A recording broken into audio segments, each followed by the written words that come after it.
Okay guys, quick disclaimer, fire metal working, like with fire, metal casting, sand casting, all very dangerous things. Proceed with your own caution. If you do this, this is just my little forge and I'm explaining it. And is the video lagging? I cannot tell. I hope not. I will delete this if it is. Anyway, so this is my little wood forge and I have to constantly feed it wood to keep it alive. If I don't, then it just kind of goes out. But I will be melting pewter in it really quick and showing you guys the process. If I can get enough wood in it. I have like a little pile, but it is not enough. I'll have to go to the other pile that I made. Okay, so I am sacrificing my favorite little dish, so please subscribe. It's a little Woodbury pewter dish, probably from like the 50s to like the 90s. I don't know, it's vintage. Not historic though, so not too much to worry about. And it should start melting very quickly, because that pot is very hot. Let's go grab more wood.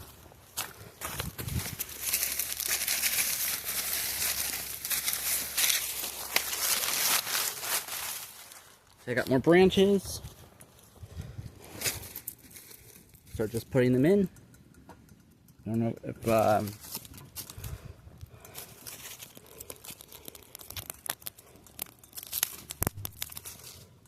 yeah, see it's melting now. Don't know how well you can see. I'm not good with recording from this angle. See? And then what you do is you use a spoon. I have a spoon right here. And you just take the spoon and you very carefully skim the top once that is ready. And you just lightly skim it. You don't have to do it very hard because pewter, once it gets up to temperature, it quickly...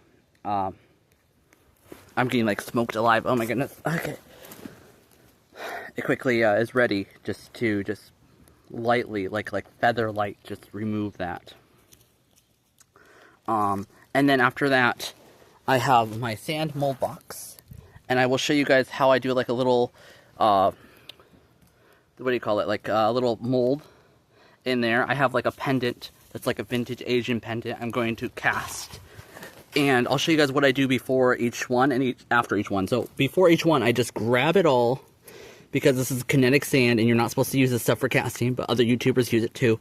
You just kind of smush it up like this, and then you want to press it all back down, and you want to press it tight enough that you can make a impression easily, but not too light that it won't hold the metal tight. So you just want it just packed tight enough.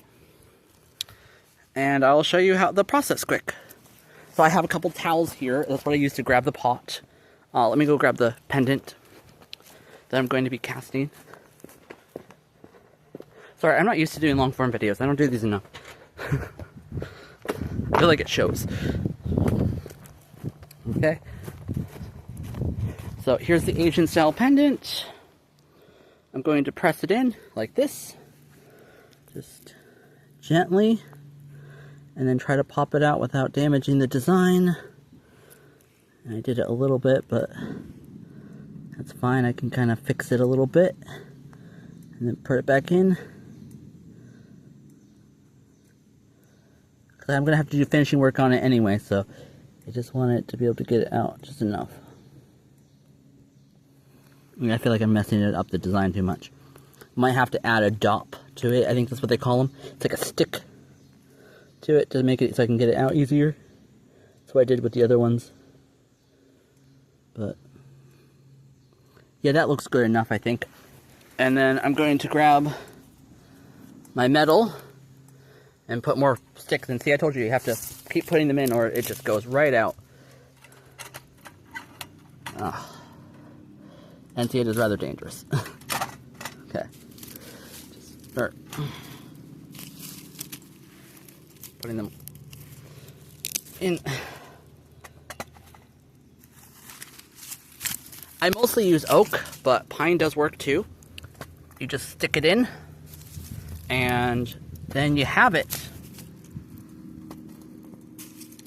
You see, just putting it in, and it's starting to reignite on its own, just from the heat, because the fire kind of banks itself temporarily.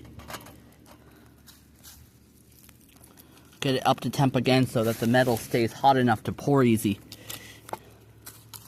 It is a little complicated, but it's not too complicated. I consider it like baking. If you know the rules, you can do it.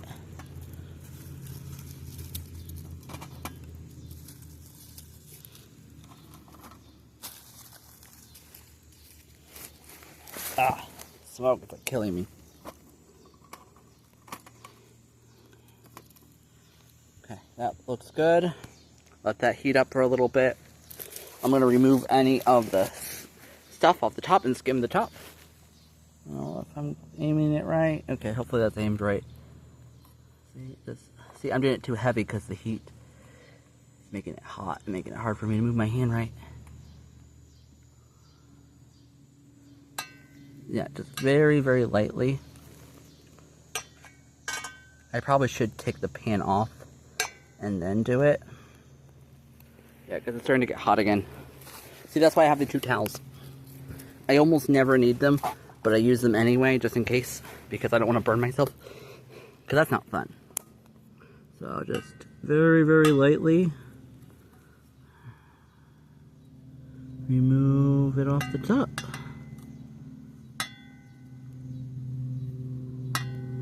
I feel like when I was watching YouTube, I was able to get a lot of good information on this process online.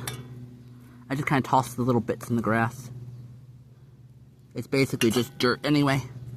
This is lead-free pewter, so it's not going to hurt anything. It's just tin oxide, I think. Okay. Now I'll put that back on the fire, heat that up a little more.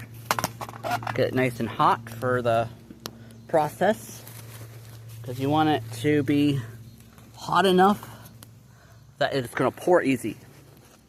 This video is already getting close to like 10 minutes long. Sorry. Try to get these as quick as possible. I'm not going to edit this. And if it's not laggy all the way through, we're going to keep it.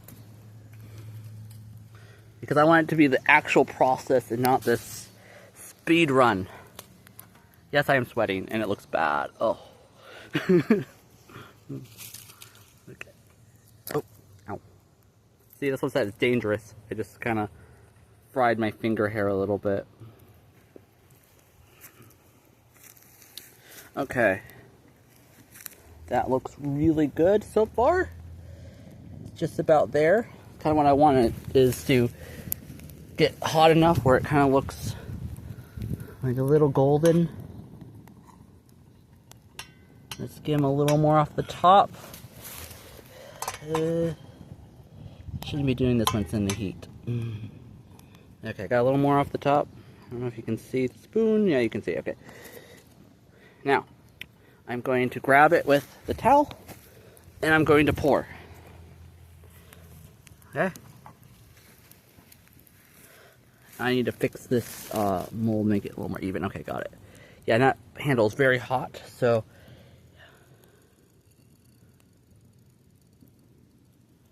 there you go. And that little bit on the end, that's a little bit too much. I can easily cut that off later.